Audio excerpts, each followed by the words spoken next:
next one is about code enforcement. Over the years, there's been a number of questions of how it's been handled. What is code enforcement?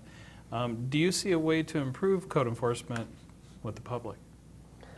Well, code enforcement's fairly new. I think they're fairly overwhelmed, especially in the summertime, with the weeds and everything, trying to keep everybody's houses clean. My thought was, I think the code is a little too complicated. There's just too much for them to handle.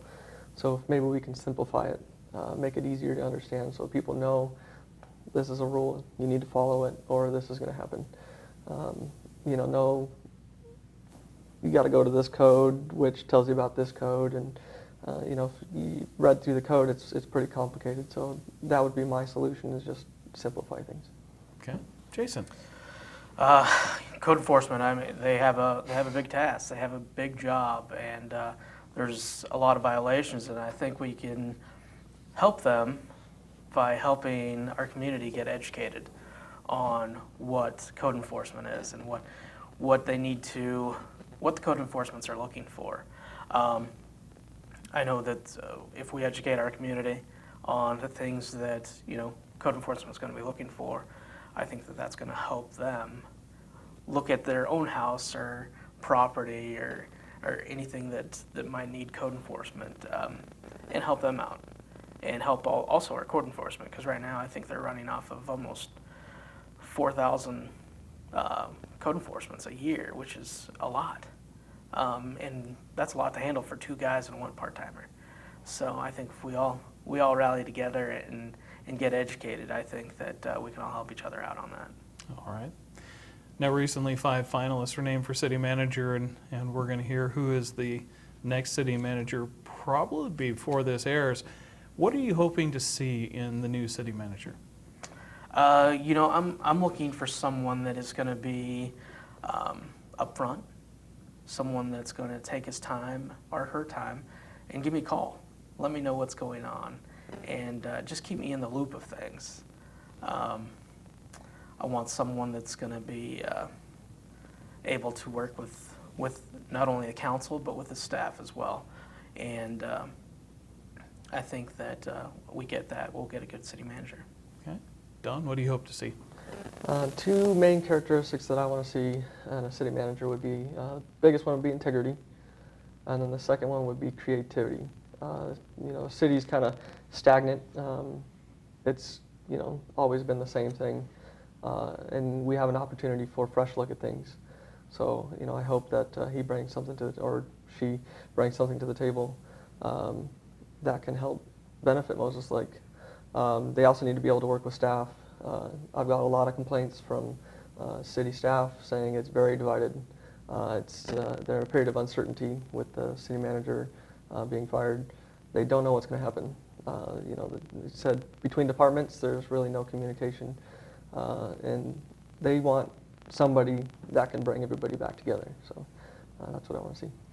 Okay. Well, this question seems to fit right in with this. What role should the city council have in managing the staff? Sorry about that, tripped over it. Well, I like the fact that the council has to go to the city manager. The city manager then will handle it. That's where you got to be careful on who you select as city manager.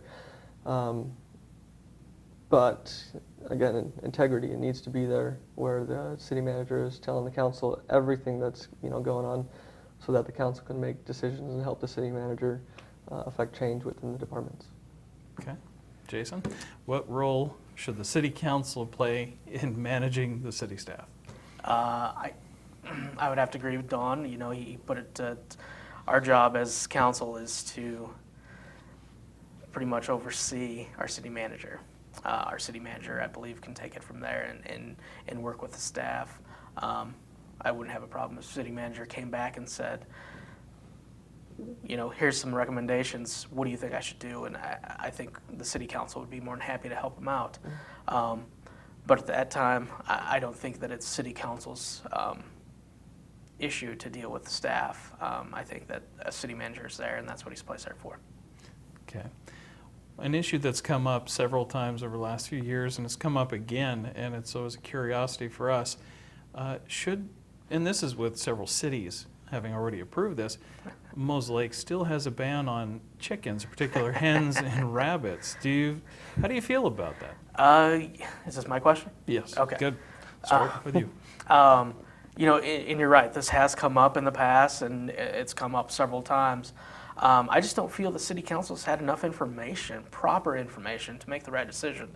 I think we've had a couple of people come and present, but they're looking for several items, and it just not narrowed on chickens. So right now, I feel that if we got someone that came and gave us the proper information, and I mean, I'm not going to turn it down. I'm definitely going to look at it. So, and that's where I'm at right now. Okay. Don?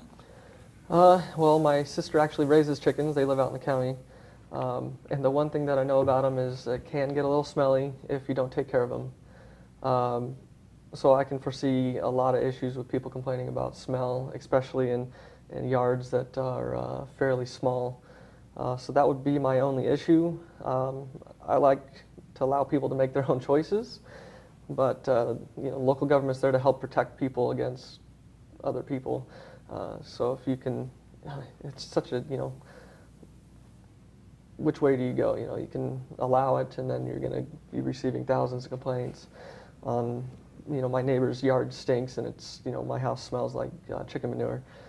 Or do you not allow it and receive complaints about, you know, having chicken? So I've heard more people say they don't want it, so I'd have to say it's probably not a good idea. Okay. Next question for you.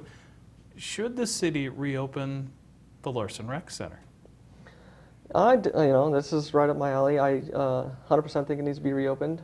I think it needs to be managed better.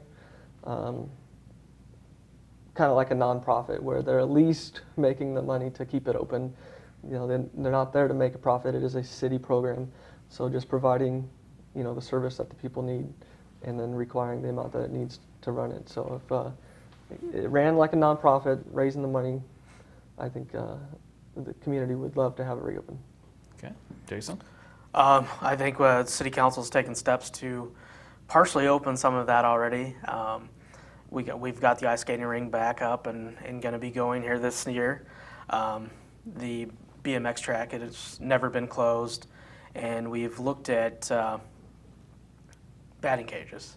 That's one thing that is the last step for us to do, and I think we'll get there. And I think that right now, as the council, we're looking at it, and we are looking at not to make a profit off of it. We're looking at how can we make money to keep the doors open. You know, we've put a admission fee now on the ice skating rink, and you know, there's a cost of $3 to $2, which we're hoping that that's going to be enough to break even, so that we're able to keep it open for coming years. So I think that it's a great facility, and I think that it does need to be open. I think Park and Rec is doing a great job to maintain it. I think that they have a great place there. The children love it. The people in the peninsula area love it. And I'm glad it's back up and going, partially.